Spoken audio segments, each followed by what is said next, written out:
I just want to take you out for a quick tour and just show you. We decided to, it's such a beautiful day, we're going to put the Cornish Giants in the chicken tractor. We've just done that, got them all settled, so I'm just going to take you out and show you how happy the chickens are. But before I do that, like and subscribe, hit that notification bell, and share this video with your family and friends. We really appreciate it, and it helps us out a lot. And now let's go see those happy chickens.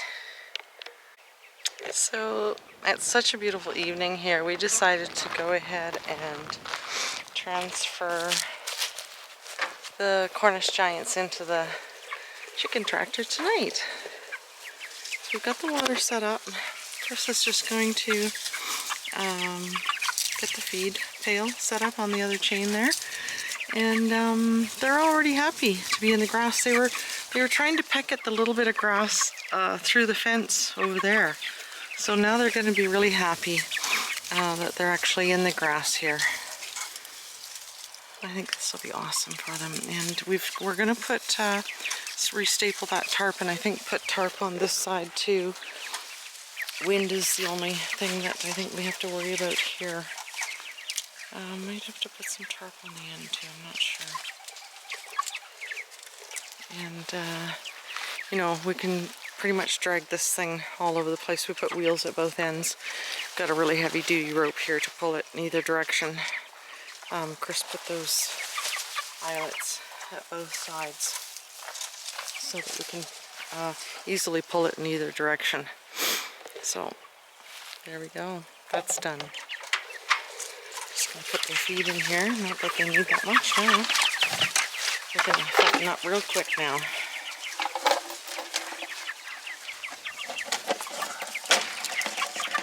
There we go. Pretty happy chickens. This is great. It's just going to be so much easier now. Once we get these guys processed, we're just going to get another 25. And really there won't be anything to it next time. The feeders, the waters, all the things that we need are here now. I think this is an awesome chicken tractor. And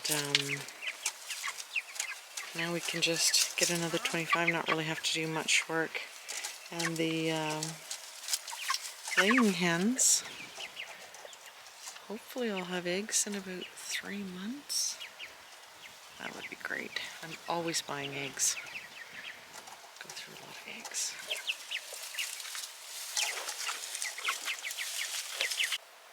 We've got a whole load of skids in town today, so these are the ones I like here that have the slats right together. This one here, the wood is so thin and you just bust through it. Well, us chubby girls do.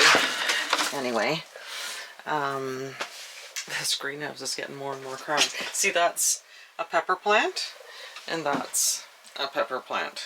So the plants, I watered them again yesterday. They are a little more perky. Some of them are, you know, standing right up, and others are still a little droopy. Those ones in there are a little droopy, but that one's in the corner, and I think I might move it out so it gets more sun. My basil's getting a little more leaves on it. I haven't been able to find basil anywhere yet in town. Might have to wait till I have to go to the city again. So, going to the city. Hate going to the city. Anyway, I have to go help, I have to go get the rubber boots on to go help him get the string on the chicken coop to keep the hawks and the owls out. We're also going to try this weekend to get these bins of firewood moved over to in the woods there on the other side of the old storage sea container, just to kind of tidy this up and you know, make it more of a little patio area. You know, a patio that you don't have to stain or treat in any way. My kind of patio. Look at the amount of blossoms that are going to be coming out on this tree.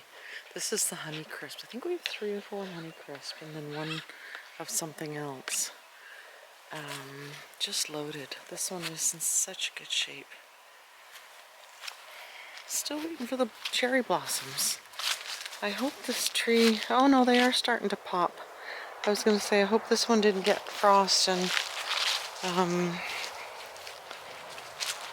you know, when the blossoms were part way out, because that happens here in Alberta.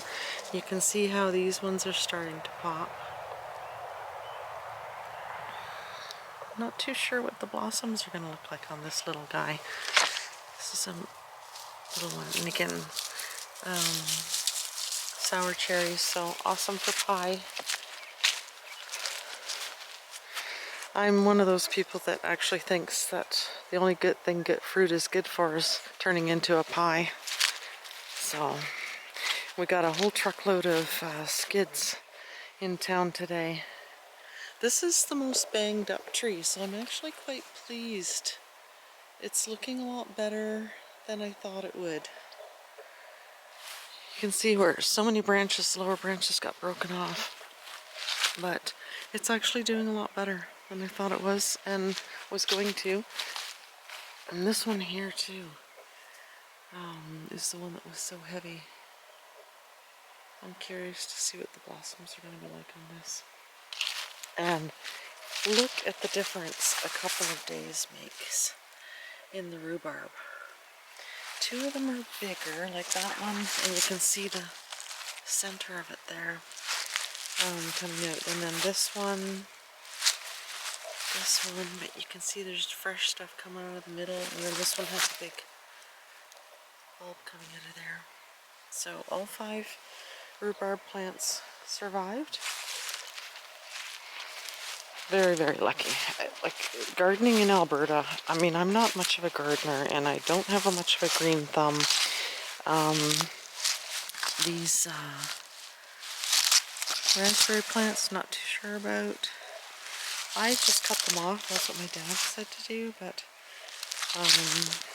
not too sure. Like I said, I do not have a green thumb, and all of these look pretty dry and pretty rough shape. I did buy some more blueberry plants, so I'm hoping to get those planted. I'm not really sure where, maybe along here where Chris just tilled. Again, this was so rough and you couldn't even walk on there, so maybe do the row of blueberry plants there. Try to keep the fruit and everything sort of in this area. That spot over there is for the hammock. This is what I mean about making steps to get in and out of the sea can. This end wall is going to be the end of the wall of the bathroom. So inside these doors it'll be framed in. And then the entry door is going to be on the side here. So like I said, we need to make a step here. Skids are such an easy way to do that. And like I said, they're really hard to find. Everybody's scrambling to get skids for some reason now. I guess, like I say, cheap lumber. We made the gate out of it. They're easy for, you know, making bird feeders and stuff like that. Little cheap projects that don't matter. I even have one using it as a weight to keep the tarp down. But we'll get those skids unloaded later. And as soon as we get all this stuff, you know, for the chickens completely finished, the garden planted, I think, a week or two till we can plant the garden. So we will get the ground cover down after this last tilling. And the neighbor that has borrowed the tractor is really loving the little tractor and talking about not returning it.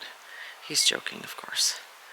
But anyway, we'll get the ground cover down and what we want planted in the garden, and then that we are not going to have to weed all summer like we did last year, so then we can concentrate on the tiny house. My tiny house. I'm so excited. You know, that just makes it more fun getting up every morning, having something like that to do. I just love doing it. I just love all of it. So and you know, the big thing that's different about building this tiny house this way, even with the framing, you're putting up 1 2x4 at a time instead of lifting fully sheeted exterior walls with headers in them. So done that a lot. And I was a little younger then, and I think I could maybe do it, but just not as much, not as easily as I used to be able to. Used to be really strong, not so much now. Age. Feeble. Knees are going, back's going, elbows are going, shoulders are going, everything's going. Memory too. Anyway, thanks for watching, guys, and like I said, like and subscribe, help us out, and follow us along.